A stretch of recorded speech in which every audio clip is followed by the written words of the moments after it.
The following public affairs presentation is produced exclusively for the Cox Channel.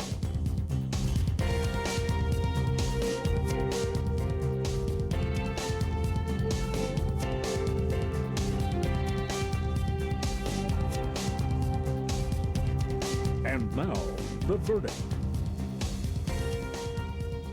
And welcome to The Verdict. I'm Kent Myers. We're pleased you joined us this Sunday and the rest of the week as the show rolls. I can tell you right now, this is not Mick Cornett. Mick is going to be taking a leave of absence while he is a candidate for the 5th District Congressional seat. And while that is going on, I will be flying alone some and have a co-host some. This morning, I'm very pleased to welcome to the set of The Verdict Reed Calhoun, a graduating senior from Heritage Hall High School and a fellow who has chosen to go into broadcasting. Welcome. Yeah, I'm pretty excited about it. I chose broadcasting not because I'm necessarily good at that, just because of a lack of other talents. My parents have always said that I, speak well in front of a camera, or I'm an all right orator. So I look forward to at least pursuing that in the future. Well, we're pleased you join us for these next 3 shows. Well, I'm honored you invited me. Well, we're also honored to have Bob Sullivan, candidate for governor, coming up. We're going to take a break right now. We'll be back in a couple of minutes so that you can meet Bob Sullivan, Republican candidate for governor. This is The Verdict.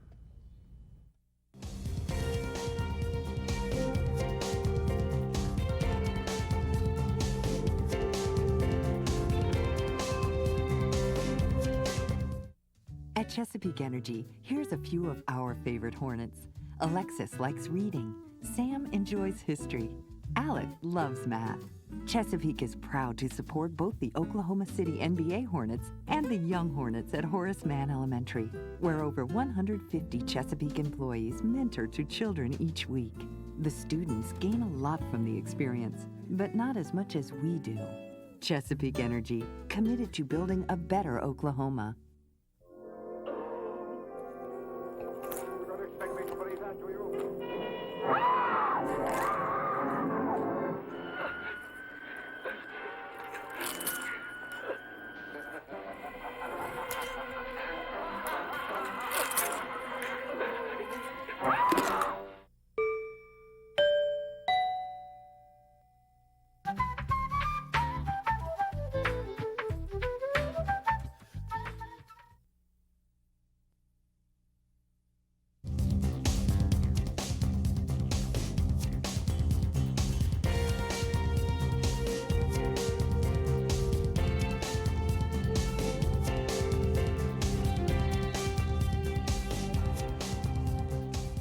Welcome back to The Verdict. I'm Kent Myers with my co-host Reed Calhoun for the next 3 shows.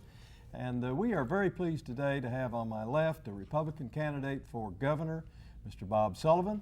Bob is from Tulsa originally, is a businessman over there, 36 years in the oil and gas business approximately. His undergraduate training he took at Notre Dame University. He has a master's in business administration from the University of Michigan. He is a former Secretary of Energy under Governor Keating in the Keating administration. He is also a former chairman of the Oklahoma Energy Resources Board. I might add, Bob, one of the good sponsors of this show, The Verdict. And he has been involved in many civic activities in Tulsa and the state. And this is his first visit to The Verdict, and we're really pleased to have you. Great of you to have me. Well, great. Both you gents. Well, Reed, start us off. Well, tell me about your background in business and government and why that makes you a unique candidate for governor. Well, I have been in business for 36 years, virtually all of it in the energy business. My background is a financial education, but we have had a series of governors and leaders in state government that came the other route. They're more or less career politicians, and they're kind of schooled, a lot of them in the legislative branch. And I just think it's time that Oklahoma has a very different and bold kind of leader, someone that comes out of business for one thing, is not a lawyer, not a career politician. And I think all of the things that I've had to contend with in the last 30 plus years in the oil and gas business have been a great training ground for knowing how to manage in good times and bad. And believe me, we've had them in the oil patch. And Oklahoma will have good times and bad financially. And I've had to manage around those corners. proud to say I've never laid anybody off. I've found ways to do it without laying people off, and it's been difficult. But I think I'm ready to do this. I've served, as you mentioned, as Secretary of Energy for the last year of Frank Keating's 8 years. And then I held over into Governor Henry's administration for 11 months. And it was during those 11 months that I started thinking about this, because I watched the way he manages the state, and I just decided I can do better. Very different brand of management. Let me ask you, Bob, about your oil and gas background. You pointed out that the oil and gas business has had some good times and some bad times.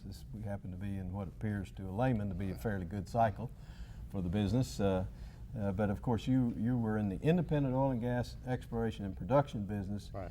in the Penn Square days. Yes. When the oil and gas business was at its low. How have those experiences shaped you to perhaps look over a state government that doesn't always have a lot of money? Right.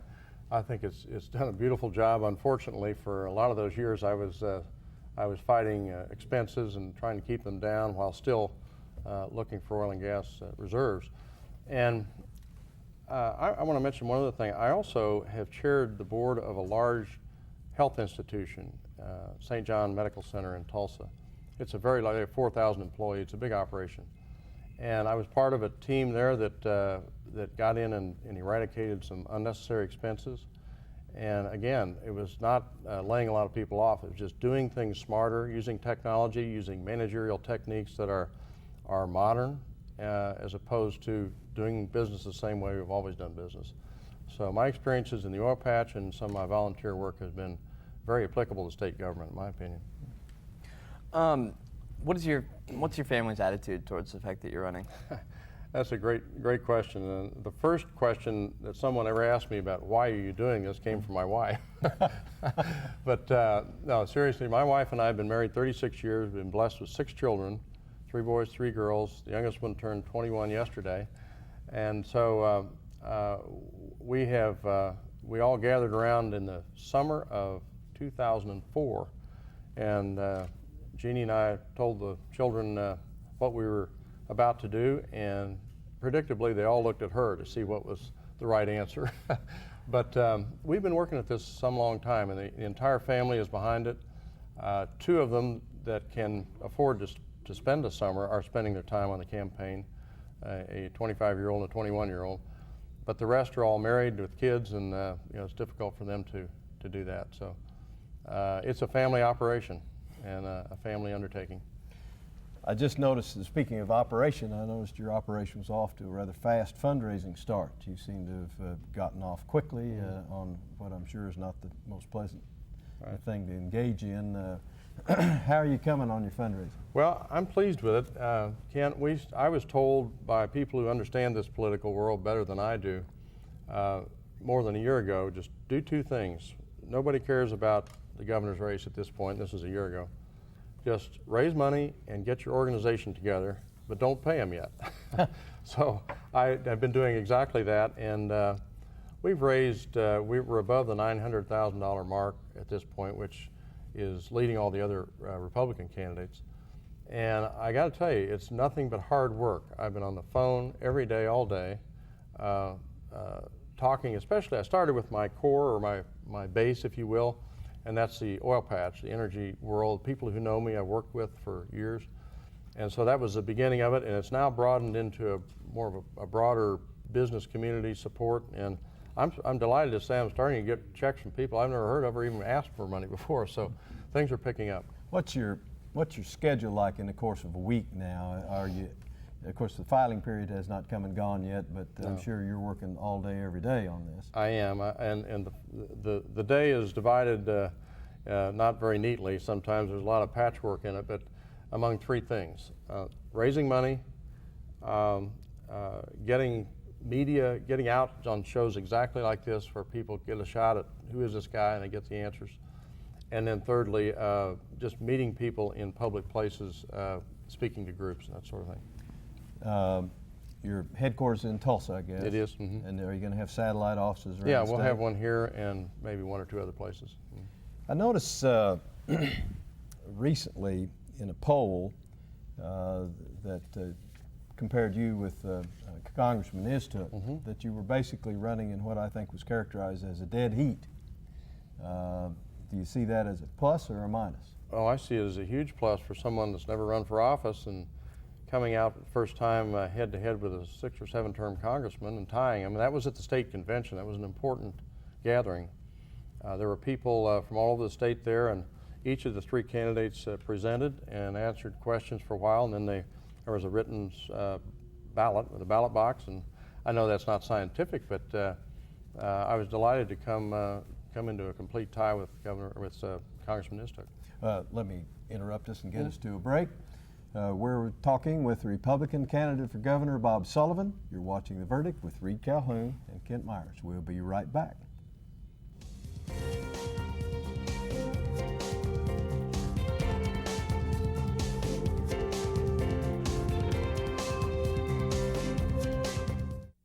The Journal-Record is pleased to be a sponsor of The Verdict. The Journal-Record, since 1903, the best source of Oklahoma business news and legal information. Wilsey, Meyer, Eatman, Tate. We're accountants. We do taxes, business valuations, estate planning, and consulting. And we're right here in Oklahoma, working with the owners of small and medium-sized businesses. Steve Wilsey and Stuart Meyer have the resources and the experience. Wilsey, Meyer, Eatman, Tate in Oklahoma City and Tulsa. That land next door was a mess. Take more than a lawnmower to revive that land. I heard the oil and natural gas people was cleaning up old oil sites, and it wouldn't cost us a plug nickel. Oh yes, sir, it was quite a revival.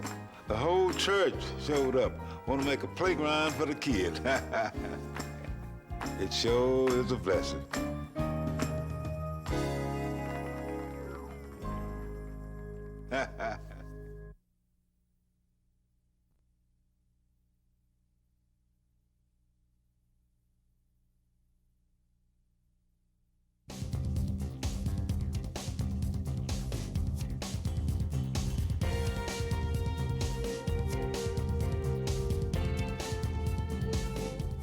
Welcome back to The Verdict. We're visiting today with my co-host, of course, Reed Calhoun, who will be here with me for the next 3 weeks, and also the Republican candidate, for governor, Bob Sullivan from Tulsa. Reed's going to start us off. Education has been one of your principal issues. What do you think of the key changes in education policy that you want your voters to know about? Well, I feel passionately about that, Reed, and I know you're just graduating and going off to college, and he did quite well, I might add. That doesn't surprise me. But I just think we can do so much better in Oklahoma, and our whole education system needs to be upgraded in quality. And that's nothing against all the fine teachers we have. I married a teacher. I've got a daughter that's a teacher. So, but I just think that whenever you have a system where 38% of the graduates have to be remediated before they can go to college, there's something wrong with the system. And so a couple of things I want to be sure and address when I'm governor are, first of all, we must get more of our education dollars hitting in the right place, specifically in the classroom. I started this petition drive you're probably familiar with statewide, where we're going to try to get on the ballot this fall with the 65% solution, which will require that 65 cents of every education operating dollar must go to classroom uses. And that includes teacher salaries, libraries, everything, even sports is in that definition. Right now as a state, we're at 57.9%, which doesn't sound too far off. We're 4th from the bottom in the country. And if we just do that and go from 57.9 to 65 as a state, we'll put $270 million in the classrooms with no new taxes. It's just a reallocation. Let me follow up on that just for a second. If 57% goes to the classroom, where does the remaining 43 It goes go? to the non-classroom. Biggest categories are administrative costs, utilities, and transportation, meaning buses. Those are the big ones. And I'm not saying anybody's doing anything sinister here. I just think over the years we have lost sight of the fact we need to get those dollars more directly into the kids first, and then do a little better job of managing those non-classroom expenses. I would suspect that utilities would be a difficult thing to deal with very much, and I guess you need buses to transport kids. Would the main adjustment come in the administrative side?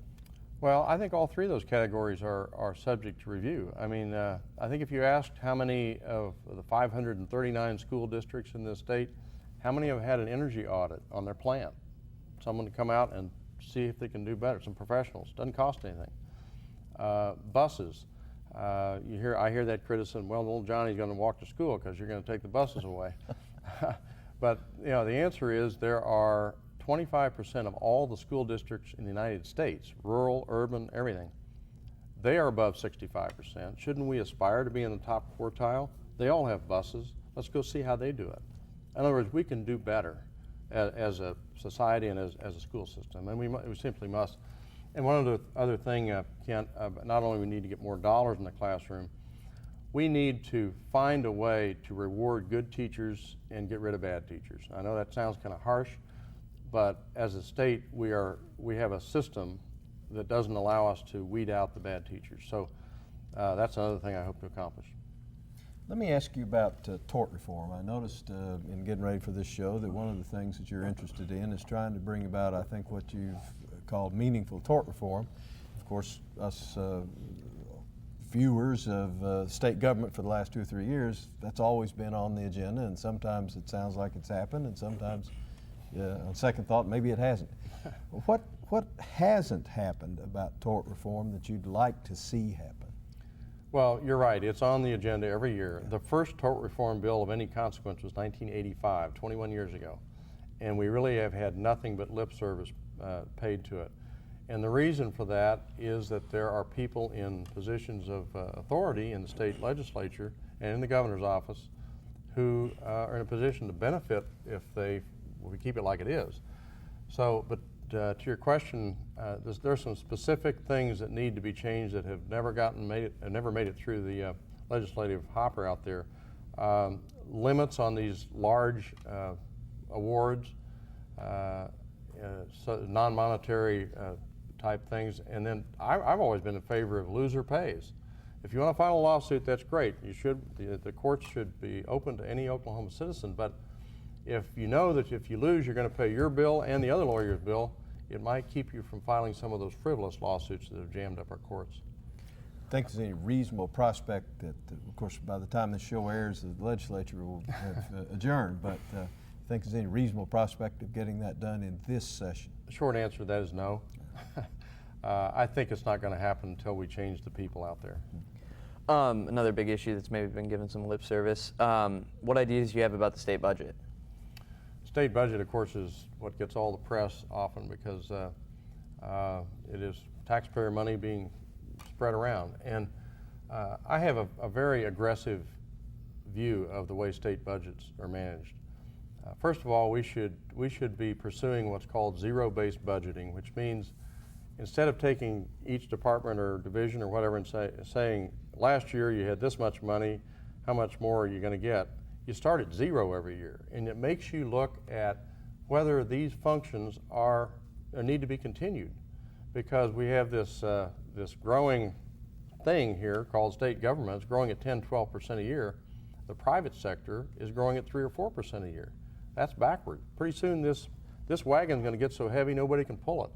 So we need to slow the growth of state government greatly. And one of the ways I intend to do that is using attrition, which means people leave a big department, the DHS or DOT. Let's find a way to do that job with the remaining people and not fill that position. I'm convinced that there's a considerable amount of inefficiency and waste in state government. As a business guy, I've had to deal with things like that, and I intend to focus on efficiency in state government. Bob, put on your soothsayer hat or look into our crystal ball here.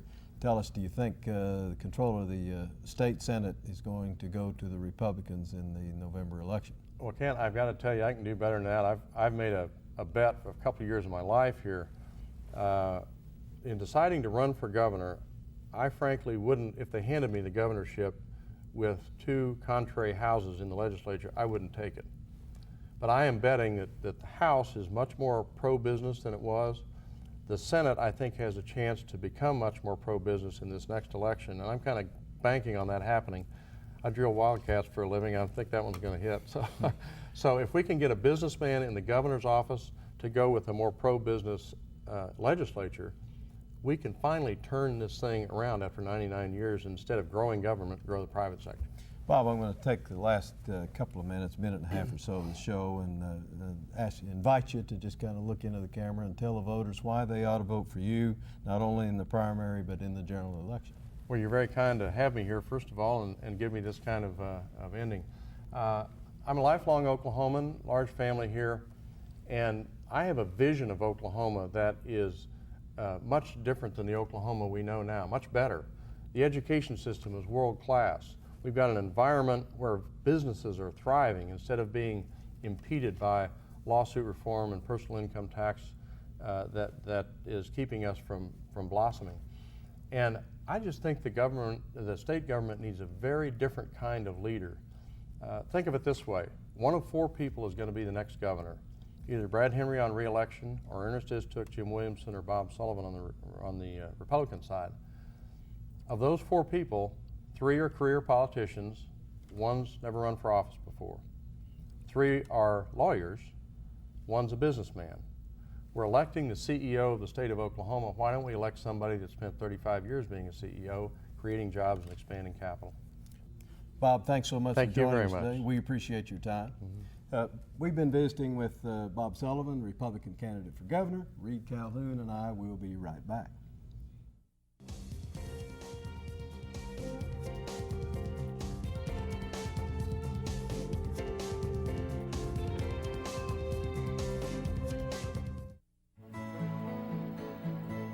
The good life comes naturally to Tulsa, where nature's beauty is matched with an eye for aesthetics.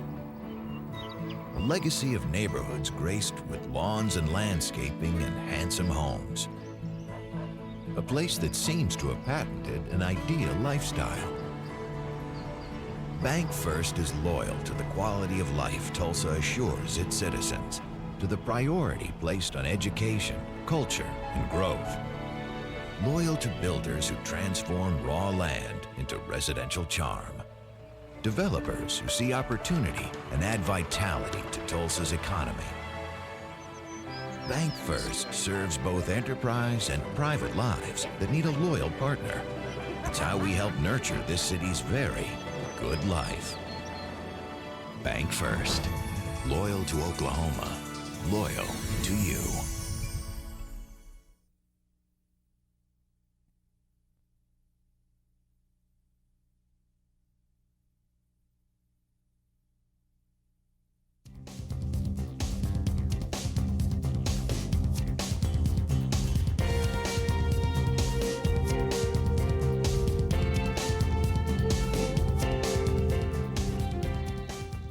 Welcome back to The Verdict. Kent Myers with co-host Reed Calhoun. Many thanks to Bob Sullivan for joining us today and letting our viewers know what he will do if elected governor. Reed, I know that you have picked Furman University in South Carolina to attend next fall. Why did you pick Furman? Well, when I was looking at colleges, I decided I'd look at parts of the country instead of necessarily like specific colleges, because there's so many out there to choose from.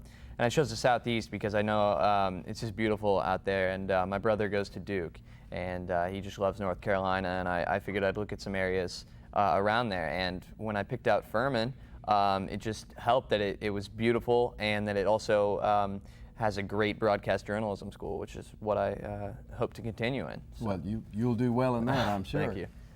Thanks for joining us today. I want to call up a couple of websites. For Bob Sullivan, let's look at the website www.bobsullivanforgov.com, and of course for The Verdict, it's theverdict.tv. We encourage you to get on our website and let us know what you think. Let us know what shows you'd like to see, what candidates you'd like to hear from, and we'll be responsive to you. For Reed Calhoun, this is Kent Myers. Thanks for joining us today. We'll see you soon on The Verdict.